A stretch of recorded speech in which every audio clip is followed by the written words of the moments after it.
Tapla na to guys, oh. Kahit i-zoom in, zoom out, talagang malaki.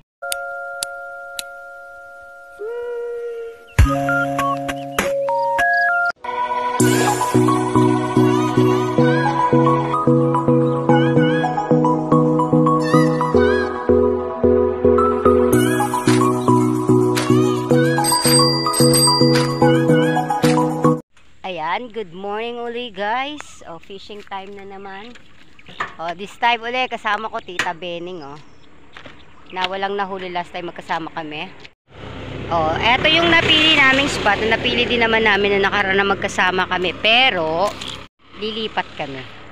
Sa gawin doon may bangka eh. Oh, pag tumawid yung may-ari, antabayanan namin. Sasabay kami, lilipat kami. Oh, pagka umuwi uli siya, sasabay kami pabalik. Kasi sa gawin doon yung Agos. So maganda talaga pag medyo at least malapit tayo sa Agos. Baka nandun yung chance natin. Pahinga muna natin yung ilalim ng puno ng kamachile. May nag-i-spot din dyan pagkatapos namin eh. Ayan yung aming mga traditional lang yung dinala ko. Isa lang yung gagamitin nating reels. Ayun na yung aling marikit. At siya maghahanap na ng kanyang magiging pwesto. Mahilig tayong magsingit-singit dyan sa mga ganyan-ganyan. Sabi nga ni Karo Choy, ni Kachoy, pinaan natin yung mga gilid ng mga water lilies. Talaga namang ginagawa natin pag tayo nagfi-fishing. Hinahanap natin talaga yung medyo madumi-duming side. May mga water lilies and may mga kangkong. Yan talaga, tinatabihan po namin talaga yan. Ito yung bangkang target natin. Hintayin si Tatang kung siya ay lulusong para i-check yung mga bukirin niya dyan. So kung di siya dumating at hindi siya lumusong, di wow, dala niya yung sagwan eh. So hindi mo talaga magagamit yung bangka.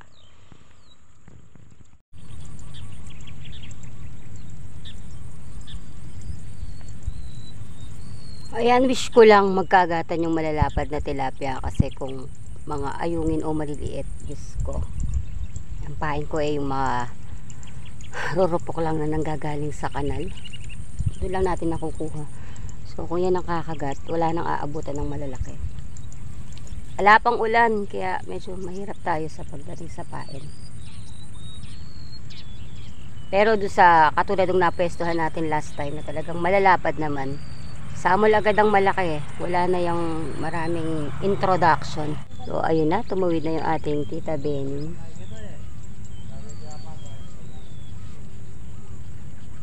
O ako later na lang. Yeah! Ang laking ayungins oh, for the buena mano. One of ang laki nito guys. Ay uuwi natin to. Favorites to ng katoto at ng aking asawa. O kahit 5 piraso basta ganyang kalalaki na ko. Bet na bet.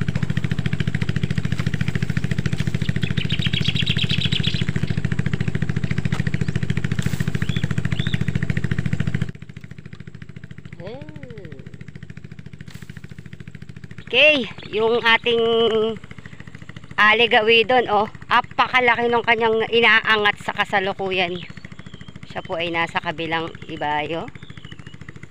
Tatapatan natin siya. Hanggang ngayon, hirap na hirap siya sa pag-aangat, oh. Talakad ka, Dar! Sabi ko tumayo na siya, oh. Kasi napakalaki nitong nahuli niya. Hanggang ngayon, hindi niya pa naang talakad ka kasi! Ayaw tumayo, parang hito. Wow! Ay, hindi, roho. Naka-row siya, guys. Ayan. Kaya pala, laki-laki ang hirap-hirap niyang mag-angat.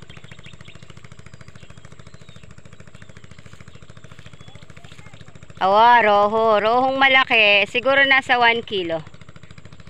Hanap nga ako ng ibang spot. Mapugayan, Dar. Hinihikayat niya na akong tumawid. Subukan na natin, pero tayo po ay sasakay ng bangka. Ako mismo ang magsasagwan yan. So bahala na kung saan tayo abutin. Anyway, hindi naman tayo mapapalayo kasi yung water lily nakabara. So, stay put lang tayo sa sa pagsasaguan. Tingnan natin kung makakatawid tayo. Kasi ang hinala niya talaga nasa kabila. We'll see. Okay, all set na yung ating gamit. Baba na natin sa bangka. Saan kaya nila iniwan yung kanilang sagwan? Okay, set na tayo. Ako po ay marunong naman lumangoy. Pero hindi ako ganun kabihasa pagdating sa pagbabangka. Good luck. Ayan guys, so far, nairaos ko naman na naitawid. Siguro 5 ikot bago tayo sumasad. Paikot-ikot lang ako sa gitna. Oh, hindi ko alam paano ko i-atras dito. Bahala na. Finally! O, naisadsad na ng kananay ang kabilang ilog. Konting kapit-kapit at just na lang. Woo! Kami na mahilig sa pamamaduas. Pakita na natin yung tali. Tali natin yung bangka. For security na siya hindi makalayo. I love fishing. Kaya nga ng Tita Benny, check natin yung wow! Kinaya nung paduas niya Nasa 1 kilo na to guys. Tigi 1 kilo na. Pero yung tilapia pwede na yan, pwede na yan. Ayun po, all set na tayo. Ginamit na natin lahat ng ating pamaduas.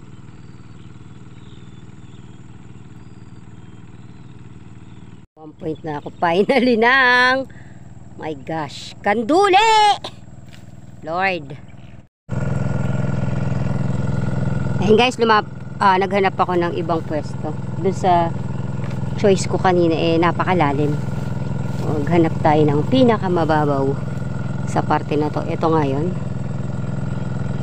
Wish me luck.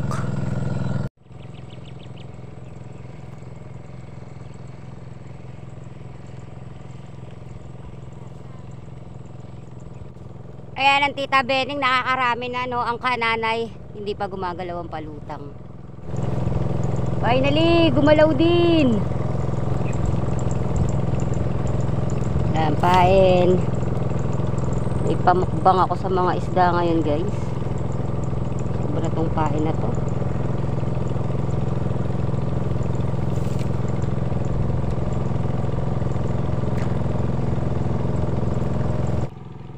Ganyan tayo. Kailangan Tita Bening sa di kalayuan. Pero siya nahuhuli. 4 na tong ginamit kong paduas.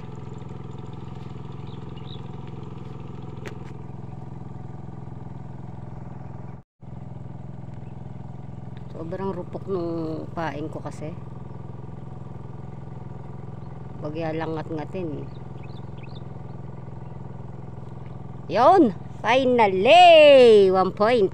Pero maliit siya versus do sa mga nahuli natin nung nakarang nag-fishing tayo. Pero sa Tita Bening may nahuhuli siyang malalaki Waiting tayo. Baka makasakote rin ako ng malalaki. All traditional yung gamit natin ngayon. Ito talaga yung mabilis pinang aangat ng isda versus do sa makineta natin na kailangan pang paikot-ikot. Ito angat lang ng angat. Finally nag-break. Oh, yun. Ay, ang tawag dito ay common sense. Malaki-laking common ang tawag namin dyan. Nakagatan tong ating isa pa. Yan sana yung maganda, yung biglang lakad. Kaya di na tayo choosy ngayon guys. Whatever kumagat, bahala kayo dyan. Ako'y naiinip. Bawi tayo sa mga tilapia sa susunod na araw.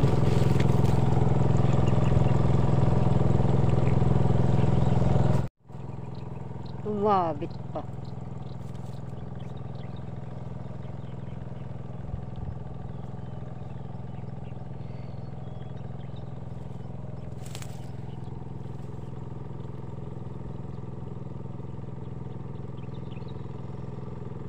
Papalakad na eh.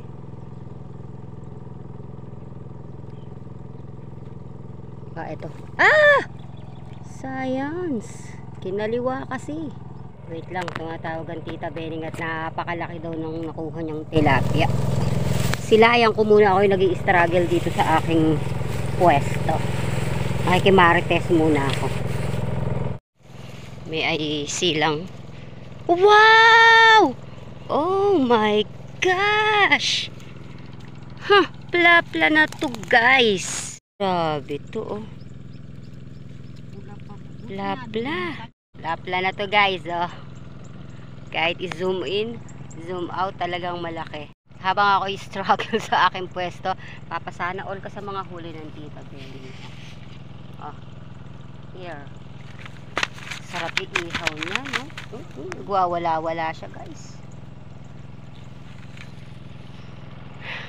Yung pain ko kasi nakakainis.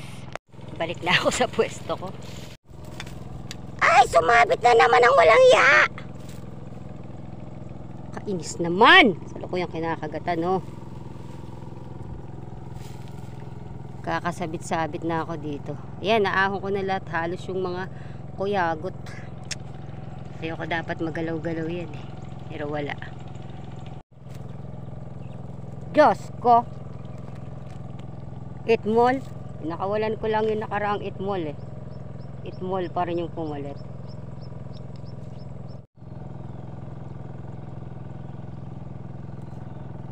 Ay! Puro itmol, itmol, itmol.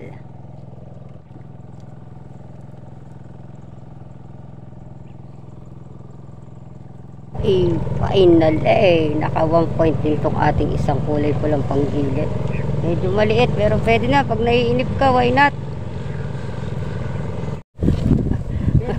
Pwede na yan. Kesa keng hala. Guys, napapakagat na natin guys. Kaso wala pa yung mga malalaki. O yung katabi natin, kota na. Kaya lang wala na siyang pain. Subuknan mo rin yo.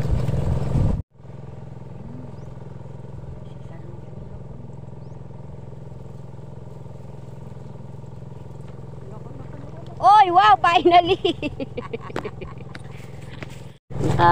Ito na yata yung pinakamalaki sa huli ko, guys. Yan. Lele na lang. Babawi ang api, ayun pa yung isa. Oh. Kala mo malaki ah.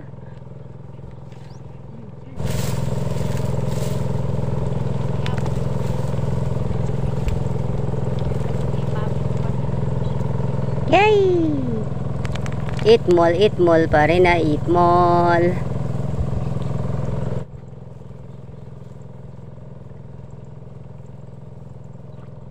Yun! Wow! Bugs! Na to. Good size na rin to. Versus sa mga nauna nating nahuhuli. It's been a while. Pero talagang buenas na paduwas, no? Actually, nireset up ko na lang to.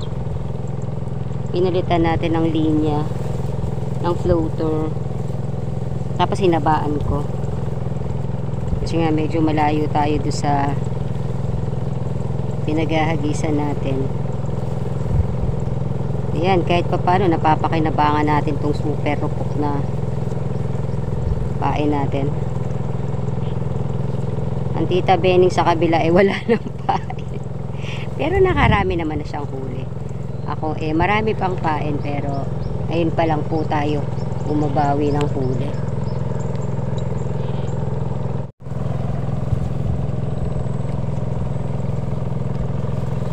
Tamo kahit magkatabi talaga sila oh. Siya at siya talaga yung kakagatan. Mantalang eto dinikdik na natin sa kanya eh. Dead mabel sa mga fish. Gusto nila ang aking ayan, kinakagatan na naman siya. Katabi naman na sila. Kahit ganun lang 5 fingers okay na ako. Hindi natin kailangan ng plapla. Ang problema sa pain na to, pagka ginalaw, kailangan talaga kaladkad na agad eh. Kasi pag pinagtagal mo pa, wala. Ubus na agad ang pain niya. Kailangan pag gumalaw, samol na. Yun! Kala ko naman malaki.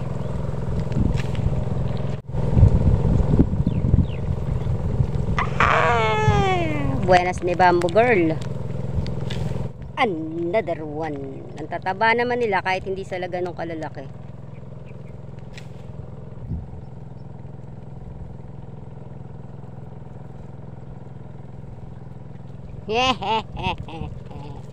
Bugs, wag ka nang babalik. Ayun pa yung isa.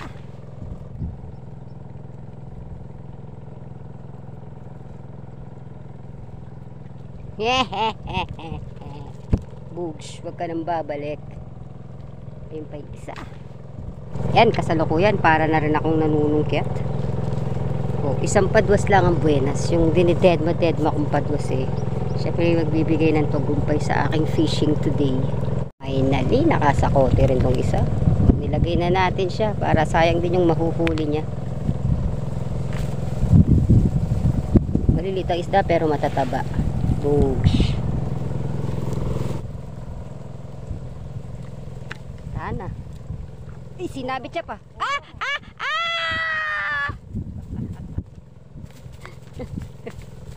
Hanap to last minute ang ating bamboo yung nakakapag-ahon ng maganda-gandang sukat na tilapia finally. Natsaga natin yung pain. Okay, pack up na kami guys. So yan, Tita Bening, ang daming nakuha. Ganyan pack up. Naubusan siya ng pain actually. Pero kung yung ganun, okay no rin. Kung ganun din yung pain na nadala ko, siguro malalaki din yung huli natin. Napakarupok kasi ng aking dalang pain.